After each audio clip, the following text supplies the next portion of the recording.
Well, as we've discussed, a new CNN ORC poll has Donald Trump leading Hillary Clinton 45% to 43% among the top 4 candidates nationally. And among independents, he holds an even bigger lead with 49% to Clinton's 29% support. So what does this mean? 9 weeks out from the election and just 2 weeks from the first presidential debate. Yeah, here to discuss is the president of Ipso Public Affairs, Cliff Young. Cliff, thanks for being here this morning so early. Good morning.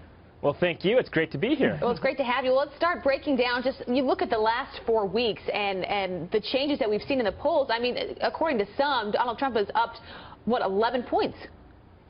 Well, definitely. There has been a narrowing over the last week or so.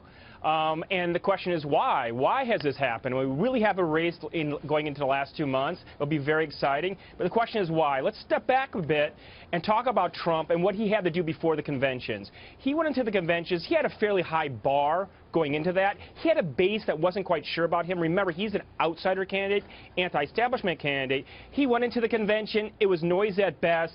He had a lot of confusion post-convention with the Khan issue. So he came out of the conventions relative to Hillary Clinton kind of weak, damaged in the short term. So what's happened over the last, so the question is, what's happened over the last few weeks, right? What do you think has happened? What's been the game changer? Yes, but what he's done is he was off message and inefficient over the last couple weeks after the convention. He was able to focus on message, really focus and be more efficient in what he was saying.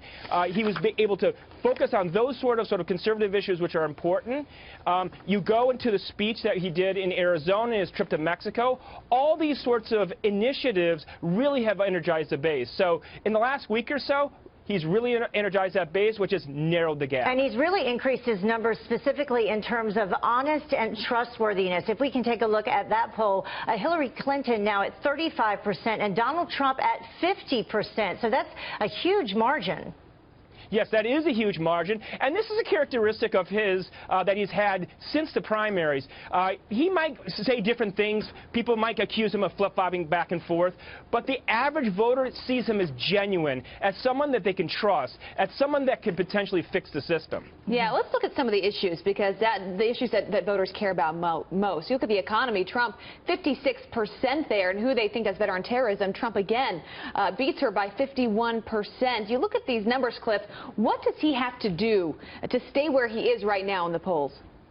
He needs to keep on hammering those messages, those key issues. He has to come out with concrete proof points showing that he is credible on the economy, that he is credible on terrorism. And this is a very important point, because even when Hillary was in the lead by 8 to 10 points, if you peeled away the onion, they were always dead even on those key issues. He just needs to stay on message, be efficient, not get off on tangents. And over the last couple of weeks, he's really done that. The last point, and I've been making this since the primaries, is that he's really an earned media superstar. He was able to control the primaries, the airwaves, relative to the other candidates. Can he do that in the general, though? I mean, that's the big question. You know, that's the huge question.